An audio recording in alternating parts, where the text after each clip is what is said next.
Wow! Magmukbang tayo ng kung ano-ano. Ice cream, yummy. Meron dito mga nuts. Pero ngayon, ang titikman ko lang muna ay ang dried mangoes. Ano nga ba ang lasa ng dried mangoes dito sa Israel? Kumpara sa dried mangoes ng Pilipinas. Sakto. Yellow. Tikman na natin. Ay, ang bili ko pala dito ay 15.12 shekels. Tikman natin kung kalasa ba niya ang dried mango natin. Ito siya.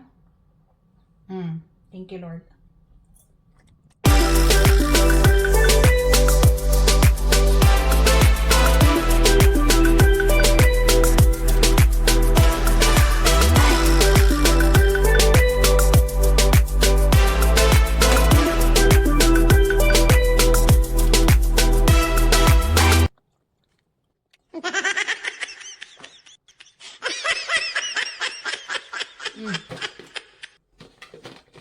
Lasa ng mangga. Lasa ng mangga.